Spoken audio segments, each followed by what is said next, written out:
مولاي صل وسلم دائما ابدا على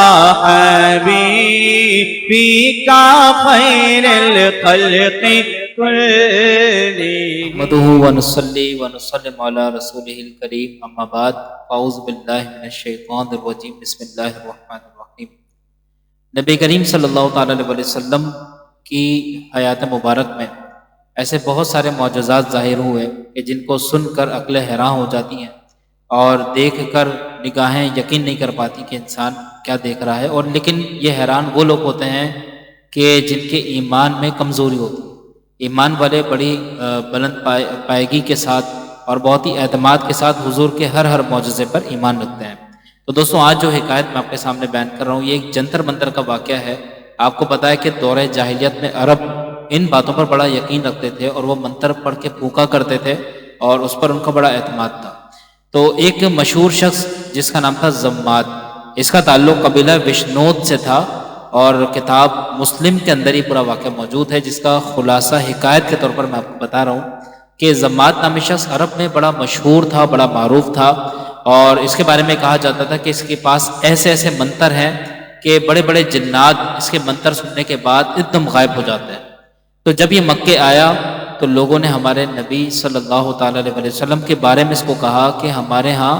ایک شخص ہیں جن کا نام محمد ہے صلی اللہ علیہ وسلم۔ عرب کے لوگ کہنے لگے کہ اے زماد، ہمیں لگتا ہے کہ محمد صلی اللہ تعالیٰ علیہ وسلم پر بھی معاذ اللہ ثم معاذ اللہ نقل کفر نباشت۔ اہل عرب کہنے لگے کہ ہمیں ایسا لگتا ہے کہ محمد پر بھی جن کا سایہ ہو گیا، لہذا ان پر کوئی ایسا منتر پڑھ کے پھونکو کہ ان کا جن چلا جائے اور وہ اپنے آپ کو نبی کہنا چھوڑ دیں۔ تو زماد نے کہا کہ مجھے ان سے ملاؤ، میں نے ایسے بہت سے لوگوں کا علاج کیا۔ دوستوں، زماد نے بڑے کانفیڈنٹلی یہ بات کہی، لیکن اس کو نہیں معلوم تھا کہ جن سے وہ ملاقات کرنے جا رہا ہے ان کی سحر بیانی کیا ہے۔ جب زماد کی ملاقات آقا دو عالم صلی اللہ تعالیٰ علیہ وسلم سے ہوئی تو نبی کریم صلی اللہ تعالیٰ علیہ وسلم نے کہا کہ اے زماد، تو مجھ پر منتر پڑھنے کے لیے آیا، منتر بعد میں پڑھنا، پہلے میرا کلام سن۔ زماد نے کہا کہ اپنا کلام سنائے، تو ہمارے نبی نے پڑھا الحمدللہ نحمدہ ونستعینہ ونستغفرہ ونؤمن بہ ونتوکل علیہ ونعوذ باللہ من شرور انفسنا ومن سیئات اعمالنا من یہدہ اللہ فلا مضل لہ ومن یضللہ فلا ہادی لہ ونشهد أن لا إله إلا الله وحده لا شريك له ونشهد أن محمدا عبده ورسوله۔ سبحان اللہ، میرے نبی کی زبان تھی یہ، تو میں آپ کو پڑھ کے سنا رہا ہوں، لیکن جب حضور صلی اللہ تعالیٰ علیہ وسلم نے اپنی فصیح اور بلیغ زبان میں اللہ کی حمد و ثنا اس زماد نامی شخص کے سامنے کی تو وہ حیران رہ گیا، اس کا منہ کھلا رہ گیا، اور وہ کہنے لگا اے محمد، میں تو منتر پڑھ کے دوسروں کے جنات اتارا کرتا ہوں، آپ نے ایسا کلام میرے سامنے پڑھ دیا، مجھے دوبارہ سنا ہے، آپ نے کیا پڑھا؟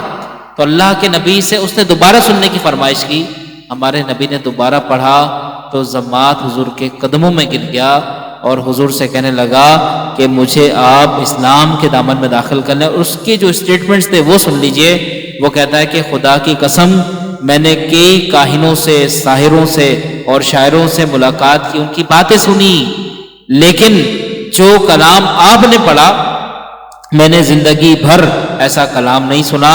یہ کہہ کر وہ مسلمان ہو گیا، اور جو لوگ اسے علاج کرنے کے لیے اس کے پاس آتے تھے وہ بھی حیران اور پریشان ہو کے اس کے پاس سے واپس چلے گئے۔ تو دوستوں، اس حکایت سے ہمیں جو سبق ملا وہ کیا ہے؟ وہ یہ ہے کہ ہمارے نبی صلی اللہ تعالیٰ علیہ وسلم کی جو زبان مبارک ہے وہ حق ترجمان ہے۔ ہمارے نبی جو پڑھتے ہیں اس میں حقانیت ہوتی ہے اور اس حق کی تاثیر ہوتی ہے، جس کی وجہ سے بڑے بڑے کفار کے دل حضور کی طرف مائل ہو جاتے ہیں۔ اللہ تعالیٰ ہمیں حضور کا سچا عاشق بنائے۔ وما علینا الا البلاغ المبین۔